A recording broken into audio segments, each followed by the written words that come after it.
আমার ভাইয়েরা, আমি আপনাদের সামনে খুব বেশি লম্বা আলোচনা করার চিন্তা ভাবনা রাখছি না। একটু গুছিয়ে গুছিয়ে কথা বলার চেষ্টা করব। তবে আওয়াজ করে বলুন, এই শাহরাস্তির মাটিতে আজকে আপনারা যারা এসেছেন, দোয়া ভাঙ্গায় যারা এসেছেন, আপনার হৃদয় থেকে কি খুশি হয়েছেন? কারা কারা খুশি হয়েছেন দুই হাত করে তুলুন ইনশাআল্লাহ। এই পৃথিবী ছেড়ে একদিন চলে যেতে হবে, কথা কি সত্য না মিথ্যা? ফুলের সৌরভ, মানুষের গৌরব চিরদিন, বলেন চিরদিন চলে যেতে হবে। এই জন্য আমরা দুনিয়াকে বেশি প্রায়োরিটি দেই না, আমরা আখিরাতকে মূল্যায়ন করি, ঠিক কিনা বলেন? বলা হয়েছে दुनिया के लिए आखिरत बर्बाद ना करो, किसी इंसान को खुश करने के लिए अल्लाह को नाराज ना करो। দুনিয়া করে আখিরাতকে বরবাদ করা যাবে না। দুনিয়ার কোনো মানুষকে খুশি করতে গিয়ে আল্লাহকে বেজার করা যাবে না। আজকে সুন্নিরা একমাত্র আল্লাহকে সন্তুষ্টির জন্য কথা বলে, একমাত্র সুন্নিরা নবীকে সন্তুষ্টি করার জন্য কথা বলে, একমাত্র সুন্নিরা আল্লাহর ওলিদেরকে সন্তুষ্টি করতে কথা বলে। এর বাহিরে যারা আছে তারা শুধুমাত্র ডলার খেয়ে কালার পাল্টিয়ে দুনিয়ার মানুষকে খুশি করে আল্লাহকে ভুলে গেছে, কথা বলে, ঠিক কিনা? ওয়ালা ইন্নাল্লাহ ইউমাহিলু ওয়ালা ইয়ামহুল, ইন্নাল্লাহ ইউমাহিলু ওয়ালা ইয়ামহুল। একটি কথা দায়িত্বহীন ভাষায় আপনাদের কাছে আবারও বলতে চাই, আল্লাহ ছাড় দেয় কিন্তু ছেড়ে দেয় না। কিভাবে আমার হুজুর বলে দিয়েছেন, আল্লাহ যে কিভাবে ধরবে আপনি টেরও পাবেন না। ওয়ামাকারু ওয়ামাকারাল্লাহ ওয়াল্লাহু খায়রুল মাকিরিন। আপনি যত কৌশল করেন না কেন, সকল কৌশলের জবাব তো আল্লাহ পাক তার কুদরতি ইশারায় আপনাকে দিয়ে দিবে, আপনি টেরও পাবেন না। এই জন্য আমি আপনাদেরকে অনুরোধ করে বলবো, এই পৃথিবীটা তুচ্ছ, আল্লাহ এবং তার রাসূলের মহব্বত সুন্নিদের কাছে সবার শ্রেষ্ঠ। একদম নীরব থাকবেন প্লিজ। আমি অনেক কষ্ট করে কথা বলে আপনাদেরকে ম্যানেজ করার চেষ্টা করছি মাত্র। আমি এই কথাগুলো এমনিও বলতাম না, এরপরে বলতে চাই, বুঝাতে চাই, জানতে চাই, জানাতে চাই। বলুন, হাজার কথার জবাব দিব আজকে। বলুন, সেজদা পাওয়ার মালিক কে? ইবাদত পাওয়ার মালিক কে? মাথা নত করব কার কাছে? আল্লাহ ছাড়া কাহারও কাছে মাথা নত করা যাবে? এটা সুন্নিদের কনসেপ্ট। এই কথাগুলো সুন্নিরা আজকে না, স্বাধীনতার আগ থেকে বলে আসছে, কথা বলেন, ঠিক কিনা? এরপর আমাদেরকে ট্যাগ লাগানো হয়, আমাদেরকে অপরাধী হিসাবে সাজানো হয়, নাটক করা হয়, কল্পবাজ করা হয়। আমরা নাকি মাজারে গিয়ে সেজদা করি? আপনারা বলুন, আমরা কি মাজারে সেজদা করি না জিয়ারত করি? এই আওয়াজগুলো জোরে জোরে দিবেন। প্রশাসন এখানে আছে, প্রশাসনের কাছে যারা গিয়ে উল্টা পাল্টা বলে, আমাদেরকে মাজার পূজারি বলে, বিভিন্ন ধরনের অনলাইন অফলাইনে মাঠকে গরম করে আমাদেরকে -4 বলে রাখতে চায়, সুশীল সমাজ থেকে আমাদেরকে ট্যাগ লাগিয়ে দূরে রেখে, আর তারা সুশীল সেজে আমাদেরকে হেয় করে রেখে আমাদেরকে সংখ্যালঘু বানায় রাখতে চায়। এদেরকে জবাব দিচ্ছি, বলুন, মাজার কি সেজদার জায়গা নাকি জিয়ারতের জায়গা? আওয়াজগুলো বড় হবে। বলেন, মাজার কি সেজদার জায়গা না জিয়ারতের জায়গা? জিয়ারত করা কি হারাম না সুন্নাত? একদম খুব মনোযোগ দিয়ে, জিয়ারত করা কি হারাম না সুন্নাত? এটা কি দুনিয়ার কোন মৌলবীর কথা নাকি আমার নবীর কথা? নবীর কথা মানব না মৌলবীর কথা মানব? যেই মৌলবী আমার নবীর পক্ষে কথা বলে, সেই মৌলবীর স্যান্ডেল জিহ্বা দিয়ে পরিষ্কার করতে রাজি আছি। তো এই জন্য আপনাদের কাছে অনুরোধ, যারা এই কথাগুলো বলে এদের জবাবগুলো, এই ওয়াজগুলো সেন্ড করে দিবেন তাদেরকে। তোমরা যারা সুন্নিদেরকে ট্যাগ লাগিয়ে একটা -4 বলে রেখে সামনে অগ্রসর হওয়ার চেষ্টা করছো, মনে রেখো, এই দেশে 75% তরিকাপন্থী মুসলমান, কথা বলা ঠিক কিনা? বলেন, আল্লাহ কি এক না দুই? গায়ের জোরে না দলিল বলে বলেছেন কে? আল্লাহ কি তন্দ্রা আছে? আল্লাহ কি নিদ্রা আছে? যার তন্দ্রা নাই, যার নিদ্রা নাই, তিনি খালেক। আর যার তন্দ্রা আছে, যার নিদ্রা আছে, তিনি মাখলুক। এই জন্য আল্লাহ বলছেন লা তাখুযুহু সিনাতু ওয়ালা নাওম। আল্লাহ হলেন তিনি যাকে তন্দ্রা পাকড়াও করে না, আল্লাহ হলো তিনি যাকে নিদ্রা পাকড়াও করে না। লাউ কানা ফীহিমা আলিহাতুন ইল্লাল্লাহু লাফাসাদাতা, লাউ কানা আলিহাতুন ফীহি ইল্লা, একটি আয়াত আছে যে আল্লাহ হলেন এমন ইলাহ যিনি ব্যতীত দ্বিতীয় কোনো ইলাহ নাই, যদি হতো তাইলে ফাসাদ লেগে যেত। এই জন্য যিনি একদিকে সূর্য উঠাচ্ছেন, এই দিকে সূর্য উঠাচ্ছেন, যেদিকে সূর্য ডুবাচ্ছেন, এক নিয়মে সূর্য ডুবছেন, এক আল্লাহ সব কিছু নিয়ন্ত্রণ করছেন। ইন্নাহু হুয়া ইউবদিউ ওয়া ইউঈদ, he is the forgiving and loving ওয়া হুয়াল গফুরুল ওয়াদুদ, তিনি প্রেমময়, তিনি ক্ষমাশীল। একটি কথা আবারও বলছি, ইন্নাল্লাহা ইউমাহিলু ওয়ালা ইয়ামহুল। মামলা দিতে পারো, হামলা করতে পারো, গাড়ি ভাঙতে পারো, মনে রাখো ইন্না বাদশা রব্বিকা লাশাদীদ, আল্লাহর ধরা অনেক শক্ত। অলরেডি শুরু হয়ে গেছে, অলরেডি শুরু হয়ে গেছে, অলরেডি শুরু হয়ে গেছে। কিভাবে হবে টের পাবেন না, কিভাবে হবে টের পাবেন না। চোখে দেখবেন, অনুভব করবেন। সুন্নি ছিল, সুন্নি আছে, সুন্নি থাকবে। ঠিক কিনা বলেন? ইন্নাহু হুয়া ইউবদিউ, হুজুর এখানে আছেন, আল্লাহ হলেন তিনি যিনি আমার হুজুরের আপনাদের পৃথিবীর সবার শুরুর মালিক। ওয়া হুয়া ইউবদিউ ওয়া ইউঈদ, যিনি আমার শেষের মালিক। তিনি আমাকে বড় মায়া করে বানিয়েছেন। মায়া করে বানিয়ে এই যে চেহারাটা দেখছেন না, নকশাটা, এটা আমার আল্লাহ নিজের হাত দিয়ে বানিয়েছেন। খলাকতু বিয়াদাইয়া, আল্লাহ পাক নিজের হাত দিয়ে আপনার চেহারাটাকে বানিয়েছেন। দেখেন না হাজার হাজার মানুষ শাহরাস্তির জমিনে, বাঁশিগুলা কেমন, হুজুর ওয়াজ করলেন, এক বাঁশির আওয়াজ, আপনি কথা বললেন উপস্থাপক, আগের আরেক বাঁশির আওয়াজ। হাজার হাজার মানুষ, কোটি কোটি মানুষ, বিশ্ব ব্রহ্মাণ্ডে এত মানুষ, প্রত্যেকটা মানুষের কণ্ঠ আলাদা আলাদা। বলুন নিপুণ কারিগরকে, সেই রব কি দেখে না? আপনি কোন ভাষায় কথা বলেন, রব কি বুঝে না? আপনি কি বান্ডেলের জন্য কথা বলেন না চেয়ারের জন্য কথা বলেন? সেই রব কি বুঝে না?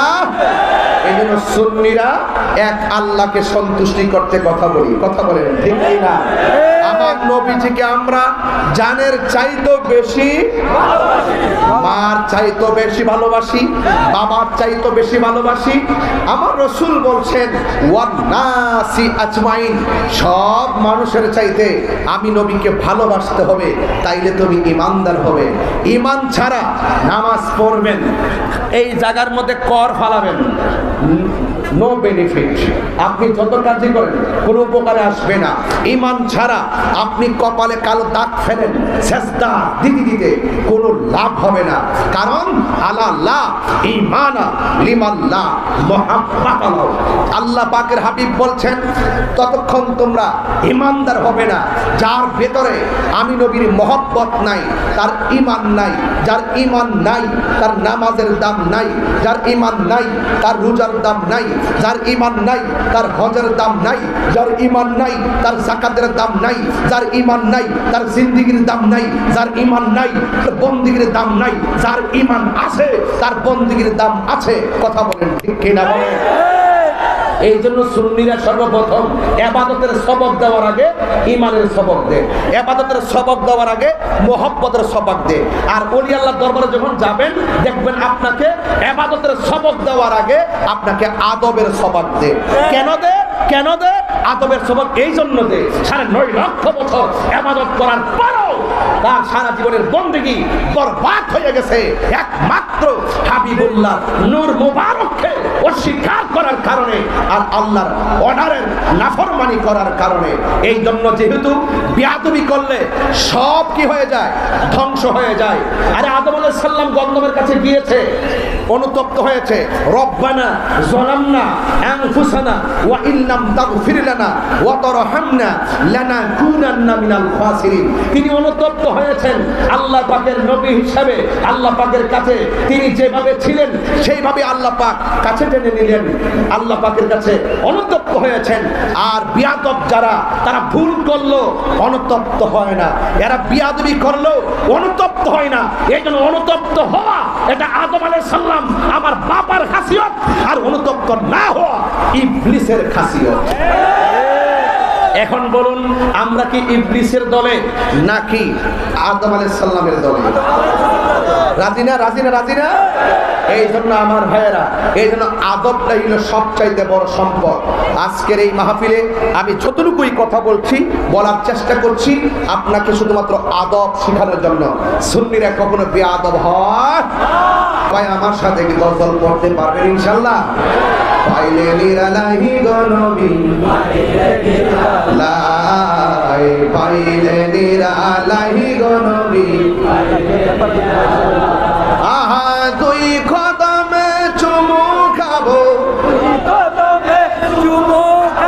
চরণে ধুলি মাখিব গাই, পাইলে নিরালাহি গো নবী, পাইলে নিরালাই, পাইলে নিরালাই গো নবী, পাইলে নিরালাই। আমার নবী নূরের নবী, আমার নবী জিন্দা নবী, আমার নবী নূরের নবী, আমার নবী জিন্দা নবী, দয়া করে থাই গো নবী, নিদানের বেলায় বলো না, দয়া করে নিদানের বেলায়, পাইলে নিরালাই গো নবী, পাইলে নিরালাই, পাইলে নিরালাই, পাইলে নিরালাই। বলুন দুই কদমে চুমু খাবো, চরণে ধুলি মাখিব গাই, পাইলে নিরালাই গো নবী, লাই, পাইলে নিরালাই গো নবী। কঠিন হাসরের দিনে কে ধরবে আমার নূর নবী বিনে, ঠিক না? কঠিন হাসরের দিনে কে ধরবে নবী বিনে, দয়া করে তাই গো নবী হাসরের বেলায় বলো না, দয়া করে তাই গো নবী হাসরের বেলায়, পাইলে নিরালাই গো নবী, পাইলে নিরালাই, পাইলে নিরালাই গো নবী, পাইলে নিরালাই। বলুন দুই কদমে চুমু খাবো, দুই কদমে চুমু খাবো, চরণে ধুলি মাখিব গাই, পাইলে নিরালাই গো নবী, পাইলে নিরালাই, পাইলে নিরালাই গো নবী, পাইলে নিরালাই। একদিন স্বপ্নে দেখিলে যারে, সব গুনাহ ঝরিয়া পড়ে, বলো একদিন স্বপ্নে দেখিলে যারে, সব গুনাহ ঝরিয়া পড়ে, ওরে দয়া করে দিও দেখা, ঘুমে রবে নাই বলো না, দয়া করে দিও দেখা, স্বপ্নের বেলায়, পাইলে নিরালাই, মাশাআল্লাহ, পাইলে নিরালাই, পাইলে নিরালাই গো নবী, মাশাআল্লাহ। আল্লাহ বলুন দুই কদমে চুমু খাবো, দুই কদমে চুমু খাবো, চরণে ধুলি মাখিব গাই, পাইলে নিরালাই গো নবী, পাইলে নিরালাই, পাইলে নিরালাই গো নবী, পাইলে নিরালাই। বলবেন আল্লাহু আকবার, আর বলবেন আল্লাহু আকবার, আল্লাহু লা ইলাহা ইল্লা হুয়াল হাইয়ুল কাইয়্যুম। আল্লাহ হলেন তিনি যিনি ব্যতীত কোনো ইলাহ নাই। ও আমার শাহরাস্তির বাবা হাজারে হাজার জবাব দিয়ে যায় আজকে গ্রন্থ মতবাদ যারা যারা গায়ে পরে ট্যাগ লাগিয়ে সুন্নিদেরকে এই সমাজের ভিতরে কালার বানায় রাখছে, প্রশ্নবিদ্ধ বানায় রেখেছে, এদেরকে নিয়ে আমি একটু জবাব দিয়ে যাই। আপনারা আবারও আওয়াজ করে বলুন সেজদা পাওয়ার মালিককে। এতে কোনো সন্দেহ, আর জোরে বলেন সন্দেহ। আমার ভাইয়েরা, আল্লাহ রাব্বুল আলামিন দুই না এক, আর আজকে দুই না এক। কুল হুয়াল্লাহু আহাদ আল্লাহুস সামাদ লাম ইয়ালিদ ওয়া লাম ইউলাদ ওয়া লাম ইয়াকুল লাহু কুফুয়ান আহাদ। আমার পড়তে হবে কুল হুয়াল্লাহু আহাদ আল্লাহুস সামাদ লাম ইয়ালিদ ওয়া লাম ইউলাদ ওয়া লাম ইয়াকুল লাহু কুফুয়ান আহাদ। আল্লাহ ডাক দিয়ে কো বন্ধু আপনি বলে দিন, এই কথা দ্বারা প্রমাণ হয় নবী হলো আল্লাহর সাক্ষী। ডাব্লিউর আবার এগুলো বুঝবে না, এরা তো শরীয়তের মৌলবী। কথা বলেন ঠিক না? আমি এই ভাষা আরেকটু পরে কথা বলবো, এই ভাষাটা একটু পরে ইউজ করবো, এখন না। এখন শুধু ফাউন্ডেশনটা তৈরি করি। আল্লাহকে বন্ধু আপনি বলুন, এর মানে হলো আমার রসুল হলো আল্লাহ সাক্ষী। রসুল বলেন আনা মেরাতুল্লাহ, আমি হলাম আল্লাহ দেখার আয়না। সুবহানাল্লাহ বলে গেলেন। সুবহানাল্লাহ। হ্যাঁ, আল্লাহ রাব্বুল আলামিন বলেন হো বন্ধু আপনি বলে দিন। কি বলবো? কই হু আল্লাহু আহাদ, তিনি সেই রব যিনি হলো এক, ওয়াহিদুন বলে নাই। যারা আহাদ এবং ওয়াহিদের পার্থক্য জানে না এরা কোনোদিন মৌলবী হতে পারে না। কথা বলেন ঠিক কিনা?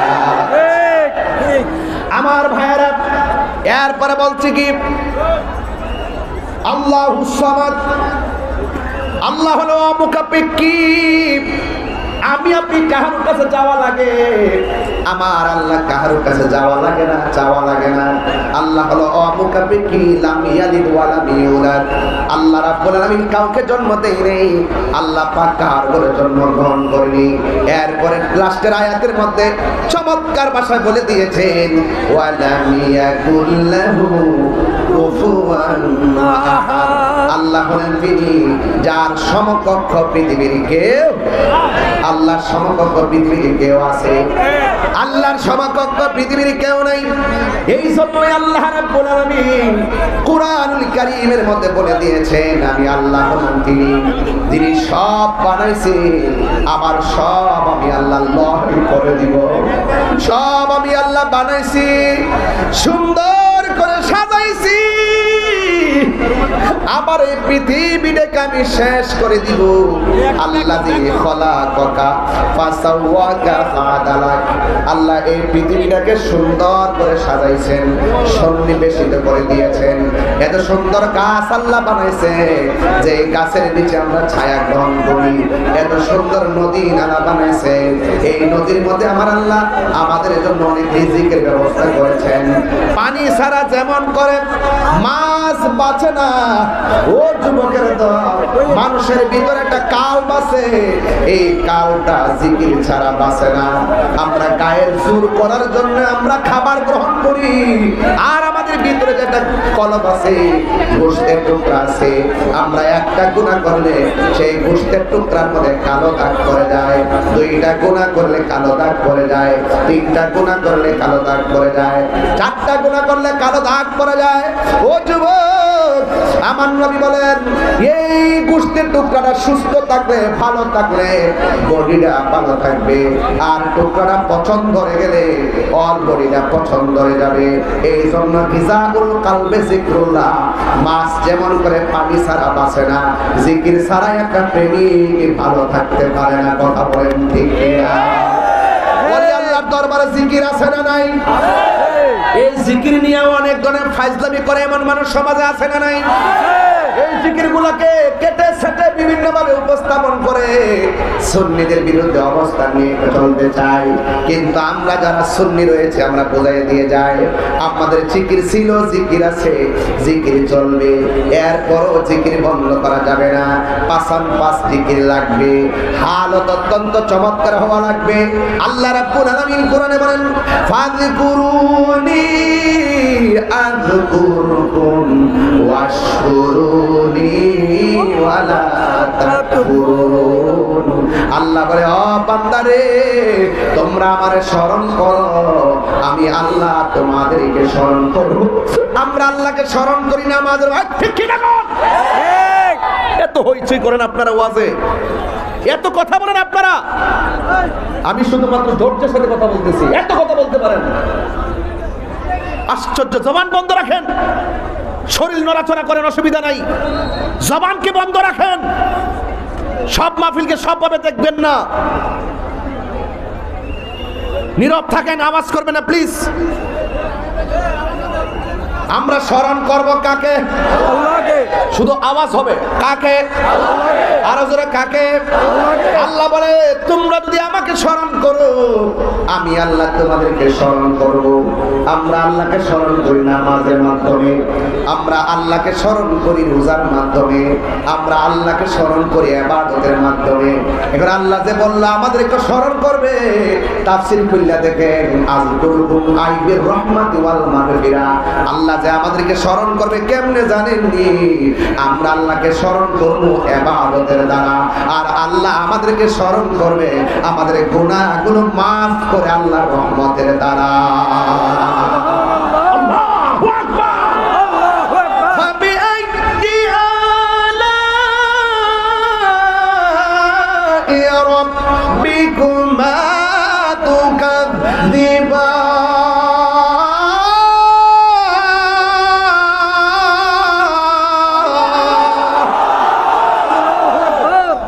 আল্লাহ তো নিয়ামত দিয়েছে, আমরা কোন নিয়ামত কি অস্বীকার করতে পারবো? আরো বড় করে পারবো? ওয়া ইলাহুকুম ইলাহু ওয়াহিদুন লা ইলাহা ইল্লা হুয়ার রাহমানুর রহিম। আল্লাহ হলো একজন, যারে তন্দ্রা ধরে না, যারে নিদ্রা ধরে না। এই জন্য আমার আল্লাহ ছিলেন একারে। ও বন্ধু, ওই মহান রব্বে করিম গোটা পৃথিবীটা সাজাইতে যাইয়া একটা বিছানা বানাইলেন। এই বিছানাটা হলো দুনিয়ার জমিন। কথা বলেন ঠিক কিনা? আমরা এমন নবীর উম্মত হয়েছি, গোটা পৃথিবীর জমিনটাকে আমাদের জন্য নবীর উসিলায় আল্লাহ মসজিদ বানাইয়া দিছে। কথা বলেন ঠিক কিনা? বলেন। এই জন্য নদীর পাড়ে নামাজ পড়লে নামাজ হয়ে যায়, নৌকার মধ্যে নামাজ পড়লে নামাজ হয়ে যায়। একমাত্র আমার নবীর জন্য আমরা পেয়েছি রে বাজান। ও বন্ধুরে, বাবা কি ভাষায় ওয়াজ করলেন আপনারা? আজকে বাড়িতে ওয়াজ দিবেন। আল্লাহ বলে আমি দুনিয়াতে বান্দা পাঠাবো, আমি দুনিয়ার জমিনটার সমতল বানাইলাম, অনেক গাছ গাছালি দিলাম, অনেক ধরনের প্রাণী দিলাম, অনেক ধরনের নদী দিলাম, পানি দিলাম, পানির মধ্যে রিজিক দিলাম। এরপরে আমার আল্লাহ কয় আমি আল্লাহ সুন্দর করে বানাইয়া এই জমিনের মধ্যে যাদেরকে আমি আল্লাহ পাঠাবো, এদেরকে চলার জন্য, দিনের বেলা চলার জন্য আমি আল্লাহ আসমানের মধ্যে একটা সূর্য লাগাই দিলাম। সূর্যের আলোতে তারা চলে, সূর্যের আলোতে